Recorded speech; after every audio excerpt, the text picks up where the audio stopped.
말씀의 은혜를 나누고자 합니다. 우리나라 헌법의 제1조는 국민의 자유와 권리에 대해서 말하고 있습니다. 그리고 헌법 제10조는 국민에게 주어진 자유와 권리를 가지고 행복을 추구하며 살 것에 대해서 말하고 있는데요. 이는 모든 사람이 자신의 인생을 참으로 행복하게 살기를 원한다는 의미일 것입니다. 그러하기에 혹 타인의 행복을 빼앗거나 위협하게 되면 그것은 법적인 제재를 받게 되는 것이죠. 이처럼 우리는 모두 행복한 삶을 간절히 원하고 또 추구합니다. 만약 우리의 인생이 행복할 수 없다고 운명 지어진다면 그 인생이야말로 참으로 지옥과 같을 것입니다. 그러면 인생에서의 가장 큰 행복은 과연 어디서 올까? 폴란드의 철학자인 타타르키비치는 1962년에 출판한 그의 책에서 행복 분석이라는 책에서 행복에 대해 정의하기를 행복은 자신의 삶에 대한 주관적 만족이다라고 했으며 동시에 이 만족은 객관적으로 정당화되어야 한다라고 강조했습니다. 이게 무슨 말인가? 그래서 행복에 대한 그의 주장을 조금 더 살펴보면 먼저는 그는 모든 행복이 만족이지만 모든 만족이 행복이 되는 것은 아니다라고 합니다. 자기 인생에 대해서 어느 정도 만족한다고 해서 행복감을 느끼는 것이 아니라 스스로 생각할 때에 모든 것이 충족되었다라고 느껴야만 그때 행복감을 느낀다는 것이죠. 즉 부분적이거나 상대적인 만족은 자신에게 진정한 행복을 가져다 줄 수 없고 스스로 판단할 때 온전하게 만족할 수 있겠다라고 할 때에 행복이 온다는 것입니다. 너무 좋아, 이 정도면 충분해 라고 했을 때 행복이 온다고 하는 것이죠. 또한 참된 행복은 일시적인 만족으로 이루어지는 것이 아니라 지속적이어야 한다라고 합니다. 이는 마치 우리가 한 끼 식사를 아주 맛있고 또 만족스럽게 먹었다고 해서 인생 전체가 행복해지지 않는 것과 같습니다.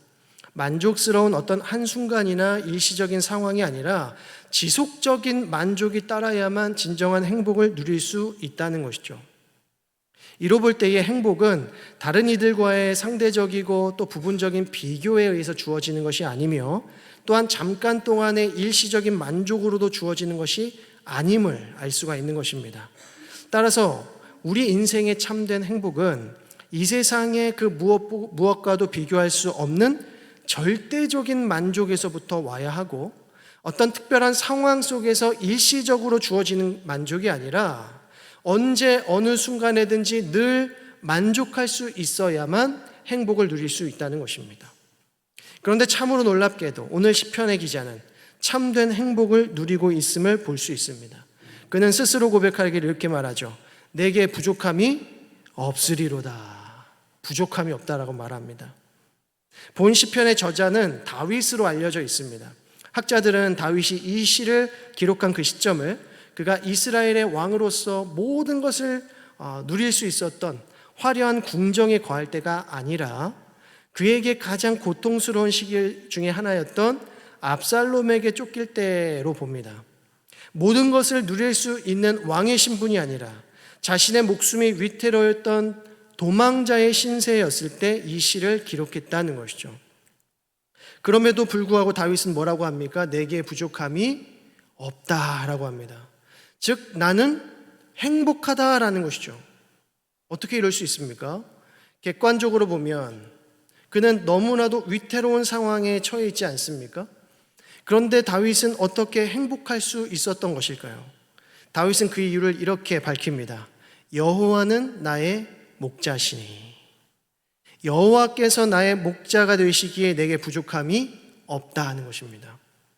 그는 다른 이들과의 비교를 통해서 만족하고 있는 것이 아니고 좋은 상황이 마련되어서 만족하는 것도 아닙니다. 다윗은 참된 행복의 원천을 지금 소유하고 있다는 것이죠.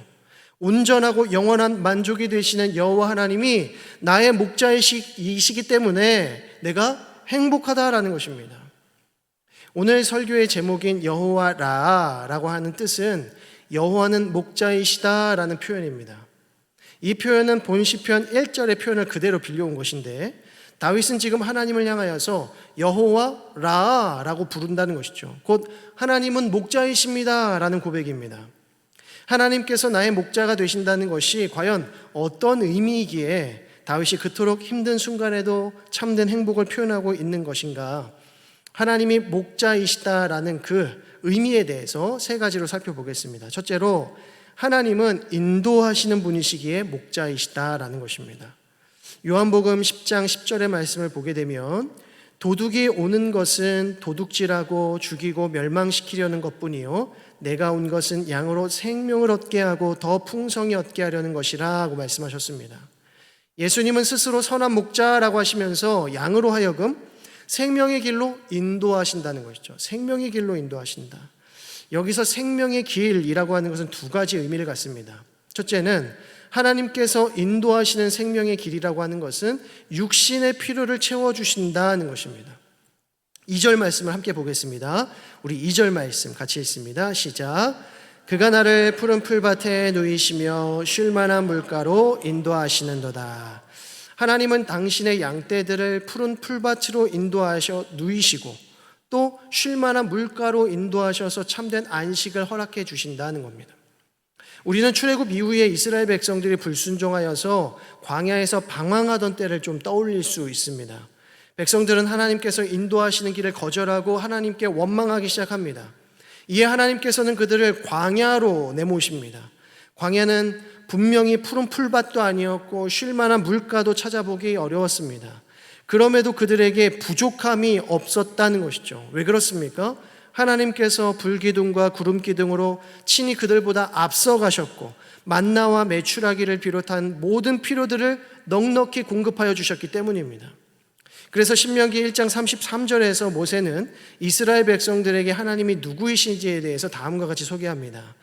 그는 너희보다 먼저 그 길을 가시며 장막 칠 곳을 찾으시고 밤에는 불로 낮에는 구름으로 너희가 갈 길을 지시하신 자이시니라.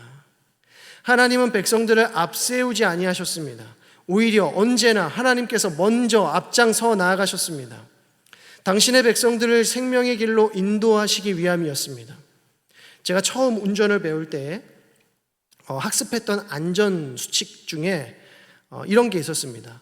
어두운 밤중에 초행길일 때 처음 이 어두운 밤중에 초행길을 가게 되면 반드시 다른 차를 먼저 앞세우고 그 길을 따라가라는 것입니다. 참으로 어두운 시골길을 한번 운전해 보신 적이 있는지 모르겠지만 그때 헤드라이트를 딱 끄면 어떻게 됩니까? 정말 아무것도 안 보입니다. 아무것도 안 보입니다. 정말 몇 미터 앞이 보이지가 않습니다. 게다가 그 길을 처음 운행한다면 공포감은 더할 것입니다. 그런데 그때 무서워하지 말고 잠깐 기다렸다가 다른 차가 먼저 앞질러 가면 그 뒤를 따라서 천천히 운행을 하라는 것입니다. 그러면 더욱 안전하게 목적지까지 갈 수 있다는 것이죠. 만약 하나님께서 이스라엘 백성들만 그 황량하고 낯선 광야의 길로 내모시고 멀찌감치 떨어지셔서 그들을 관망하고만 계셨다면 이스라엘 백성들이 40년간 안전할 수 있었겠습니까? 결코 그럴 수 없었을 것입니다. 그러나 우리 하나님께서 이스라엘 백성들을 먼저 앞세우지 아니하시고 오히려 하나님께서 먼저 그 길을 가셨다는 것입니다. 마찬가지로 우리가 이 인생의 초행길을 나 홀로 앞장서서 가야 한다면 얼마나 두렵고 무섭겠습니까? 그러나 우리의 인생은 내가 앞장서서 가는 인생이 아니라 우리 하나님께서 먼저 그 길을 가시고 장막 칠 곳을 찾으시고 밤에는 불기둥으로 낮에는 구름기둥으로 인도하시는 분임을 믿으시기 바랍니다.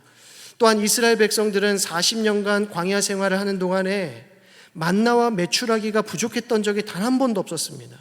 그리고 그들이 입고 있었던 의복과 신발 역시도 헤어지지 않았다고 합니다. 그들이 출애굽해서 홍해를 건넜을 때 신었던 그 의복과 신발을 40년간 신었다는 것이죠. 마태복음 6장 31절과 32절은 이렇게 말씀합니다. 그러므로 염려하여 이르기를 무엇을 먹을까 무엇을 마실까 무엇을 입을까 하지 말라. 이는 다 이방인들이 구하는 것이라. 너희 하늘 아버지께서 이 모든 것이 너희에게 있어야 할 줄을 아시느니라. 하나님께서는 이미 우리에게 필요한 것이 무엇인지 다 알고 계신다는 것입니다. 따라서 무엇을 먹을까, 무엇을 마실까, 무엇을 입을까 염려할 필요가 없다는 것이죠. 물론 예수님께서는 제자들에게 그날의 필요, 일용할 양식을 위해서 기도하라고 가르치십니다. 그러나 그 염려가 지나친 나머지 그 다음 날의 만나와 메추라기까지 미리 거두려고 한다면 그것들은 모조리 다 썩어지고 말 것이라는 것입니다. 온당한 근심, 적절한 근심은 우리의 믿음을 성숙하게 만들어주지만 과도한 근심은 우리를 낙심케 하고 믿음을 흔들기 때문에 항상 기도로서 잘 다스릴 필요가 있다고 하는 것입니다. 둘째로, 하나님은 우리의 목자로서 우리의 육적인 필요만을 채워주시는 분이 아니라 우리의 영적인 생명까지도 풍성하게 채우시는 분이십니다. 3절 말씀을 보시면 내 영혼을 소생시키시고 자기 이름을 위하여 의의 길로 인도하시는도다 라고 말합니다. 여기서 소생이라고 하는 단어는 히브리어 쇼브라고 하는데 돌아가다라는 의미입니다. 돌아가다. 곧 내 영혼을 주께로 돌이키신다는 것입니다. 우리의 생명을 하나님 아버지께로 돌이키시는 것이 바로 소생이죠. 우리의 목자께서는 그릇 행하여 각기 제 갈 길로 갔던 양들의 그 우둔함을 돌이키셔서 우리를 의의 길로 인도하시더라는 것입니다. 성경 안에서 이 의라고 하는 표현은 매우 다양하게 사용되지만 이 표현의 핵심 의미가 무엇이냐면 올바른 방향성, 올바른 관계를 의미합니다. 즉 집 나간 둘째 아들 탕자죠.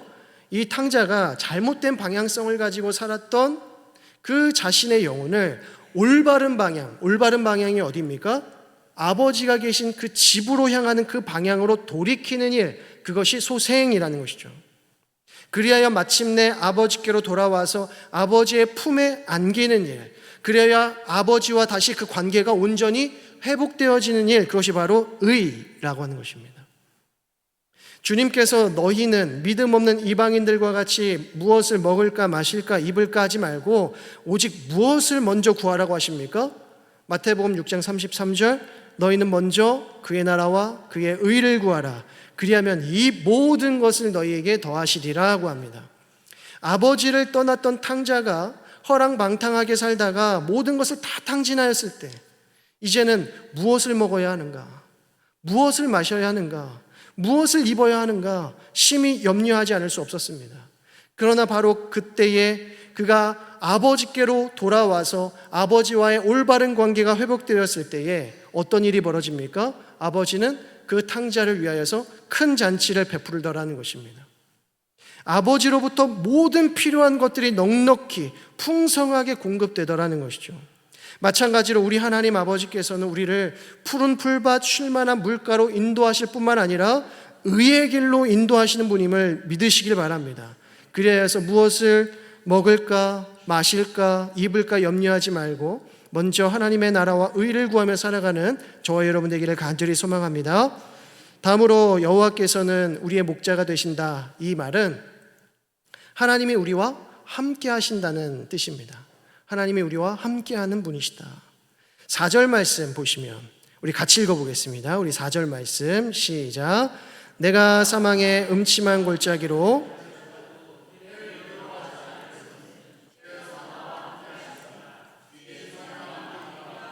아니하시나이다. 목자와 올바른 관계를 맺고 있는 양들은 결코 해를 두려워하지 않습니다. 그 어떤 위험한 순간일지라도 참된 목자가 옆에 함께 계시고 있는데 무엇이 두려울까 하는 거죠. 다윗은 그야말로 사망의 음침한 골짜기로 다니고 있었습니다. 언제 자신을 위협하는 자들이 들이닥칠지 모르는 상황이었습니다. 그러나 다윗은 하나님이 함께 하시는 것만으로도 안전감과 평안함을 누리고 있었다는 것입니다. 그래서 그의 상황은 매우 고통스러웠지만 하나님이 함께 하시기에 부족함이 없었다라고 고백하는 거죠. 성경 안에 등장하는 수많은 믿음의 선진들은 비록 사망의 음침한 골짜기를 다닐지라도 해를 두려워하지 않았습니다. 하나님께서 그들과 함께 하심을 믿었기 때문입니다. 요셉은 형들에게 버림받아서 한순간에 노예의 처지로 전락되었고 심지어 여주인의 음모로 인하여서 죄수의 신분으로 전락해버렸습니다. 그야말로 고통의 순간이었고 도저히 만족이나 행복이라는 표현을 사용할 수 없을 만큼 힘든 순간이었습니다. 그런데 성경은 요셉이 형통했다라고 말합니다. 그 이유는 하나님이 그와 함께 하셨기 때문입니다. 예수님께서는 제자들에게 이렇게 말씀하십니다. 요한복음 10장 11절에서 나는 선한 목자라 선한 목자는 양들을 위하여 목숨을 버리거니와 라고 하십니다. 왜 목숨을 버리십니까? 그 이유가 무엇입니까? 양으로 생명을 얻게 하고 더 풍성히 얻게 하려는 것이라 하고 말씀합니다. 삭군 목자들은 양을 돌보지 아니하고 더욱이 목숨을 버리지 아니합니다. 위험한 순간이 들이닥치면 도망쳐 버립니다. 양들을 사랑하지 않기 때문이죠. 그러나 선한 목자는 양들을 위하여 목숨까지도 버립니다. 그 이유는 사랑하는 양들로 하여금 풍성한 생명을 얻게 하려는 것입니다. 그런데 선한 목자가 죽는 것이 어떻게 양들에게 풍성한 생명을 얻게 하는 일이 되는 것일까요? 요한복음 10장 16절은 이렇게 말씀합니다. 또 이 우리에 들지 아니한 다른 양들이 내게 있어 내가 인도하여야 할 터이니 그들도 내 음성을 듣고 한 무리가 되어 한 목자에게 있으리라. 선한 목자의 죽으심은 잃어버린 양들을 돌아오게 하는 메시지가 되고 그 메시지를 알아들은 양들은 한 무리 안으로 들어와서 한 목자와 함께 하게 될 것이라 말씀합니다. 한 무리는 교회를 의미하고 한 목자는 예수 그리스도를 의미합니다. 예수님께서 이 땅에 임마누엘로 오셨습니다. 예수님께서 이 땅에 임마누엘로 오셨다는 것은 하나님이 우리와 함께 하신다는 증거였습니다. 예수님의 죽으심은 하나님을 떠나 있던 우리로 하여금 다시 하나님과 함께하고 연합하게 하시는 유일한 길, 유일한 통로가 된다는 것입니다. 성경은 하나님께서 우리 인간들을 얼마나 사랑하시며 동시에 우리와 얼마나 함께 하시기를 원하시는지 그 이야기들로 가득합니다. 하나님은 우리와 함께 하시되 사망의 음침한 길을 다닐지라도 함께하는 분이심을 믿으시기 바랍니다. 마지막으로 여호와께서 우리의 목자가 되신다는 것은 하나님이 우리를 보호하시는 분이라는 것입니다. 4절 말씀을 다시 한번 보시면 내가 사망의 음침한 골짜기로 다닐지라도 해를 두려워하지 않을 것은 주께서 나와 함께 하심이라. 주의 지팡이와 막대기가 나를 안위하시나이다. 나를 보호하시나이다. 선한 목자는 삭군 목자와 같이 자기의 양떼를 버리지 않습니다. 삭군 목자는 이리 때가 오면 양을 버리고 달아나 버리죠. 그러나 선한 목자께서는 양을 위하여 목숨을 버리시기까지 우리를 보호하시고 돌보신다는 것입니다. 때로는 우리의 대적들이 우리를 괴롭게 하고 또 고통스럽게 한다고 할지라도 하나님께서 우리의 목자이시기 때문에 염려할 것이 없다는 것입니다. 도리어 우리 하나님께서는 대적들 앞에서 우리에게 진수성찬을 차려주신다고 말합니다. 5절 말씀, 주께서 내 원수의 목전에서 내게 상을 차려주시고, 여기서 상은 트로피를 말하는 게 아닙니다. 밥상을 말합니다. 잔치상을 말합니다. 다윗은 사울이 자신을 죽이려는데 혈안이 되어 자신을 쫓아올 때에도 반역하지 않았습니다. 심지어 그를 죽일 수 있는 2번의 좋은 기회를 얻었음에도 불구하고 사울을 해하지 않았습니다. 다윗을 따르는 군사들은 하나님께서 주신 절호의 기회입니다 라고 했지만 다윗은 하나님께서 기름 부으신 자를 결코 해할 수 없다라고 강경하게 반대했습니다. 그리고 또다시 광야의 길로 향해 들어갔습니다. 사망의 음침한 골짜기에서 왕궁으로 들어갈 수 있었던 절호의 찬스를 2번씩이나 허무하게 날려버렸습니다. 그러나 결국 하나님께서는 다윗을 대신하여 사울의 집을 심판하십니다. 그리고 다윗에게 뭐라고 말씀하십니까? 내 마음에 합한 사람이라 고 말씀합니다. 하나님의 사람들은 결코 보복하거나 원수 갚는 사람들이 아님을 기억하셔야 합니다. 도리어 악을 선으로 갚는 사람들입니다. 처음에는 답답해 보이고 융통성 없는 사람처럼 보일지 모르지만 하나님은 반드시 교통정리해 주실 때가 있다는 것입니다. 예레미야는 자기 백성을 괴롭히던 원수들을 바라보면서 하나님께 이렇게 기도했습니다. 예레미야 11장 20절 말씀에 공의로 판단하시며 사람의 마음을 감찰하시는 만군의 여호와여, 나의 원통함을 주께 아뢰었사오니 그들에게 대한 주의 보복을 내가 보리이다 하였더니, 하나님의 마음에 합한 사람은 선한 목자 되시는 하나님의 그 함께하심, 또 그 보호하심을 신뢰하면서 그 어떤 순간에도 악을 악으로 갚지 않습니다. 언제나 사랑과 선행을 베푸는 삶을 살아간다는 것이죠. 때로는 불의를 당하고 부당한 대우를 당하거나 심지어 해를 입을지라도 보복하심은 누구에게 있다? 우리 하나님 아버지의 손에 있다는 사실을 기억하시고 우리에게 상을 차려주시고 기름 부어주시고 우리의 잔을 넘치게 하시는 그 하나님만을 바라보는 저와 여러분 되기를 간절히 소망합니다. 말씀을 맺겠습니다. 오늘 마지막 구절은 하나님이 우리의 목자가 되시되 언제까지 그러하신가 다음과 같이 말씀합니다. 내 평생의 선하심과 인자하심이 반드시 나를 따르리니 내가 여호와의 집에 영원히 살리로다. 여호와는 나의 목자가 되시되 언제까지 나의 목자가 되십니까? 내 평생에, 그리고 영원히 나의 목자가 되신다고 말씀합니다. 나의 목자가 되시는 하나님은 우리 육신의 생명이 다하는 그날까지 이 땅에서 우리의 목자가 되시고 우리를 친히 인도하시고 보호해 주실 것입니다. 뿐만 아니라 우리의 생명이 이 세상 가운데서 우리의 생명이 다하게 되면 그 이후에는 우리를 하나님의 그 영원한 집으로 데려가심으로 우리를 영원히 하나님 아버지와 함께 살게 하실 줄로 믿으시기 바랍니다. 인간의 눈으로 볼 때에는 전혀 행복할 것 없고 부족한 것 투성이인 우리의 삶 속에서 시편 기자는 이렇게 말하는 것이죠. 내게 부족함이 없으리로다. 내 목자 되신 하나님께서 나를 인도하시고 보호하시니 내 평생에 주님과 함께하는 그 은혜의 집에서 사는 것은 참으로 복된 것이며 행복이라는 강력한 믿음 때문이었습니다. 사랑하는 성도 여러분, 여러분들에게 진지하게 묻고 싶습니다. 여러분들은 과연 행복하십니까?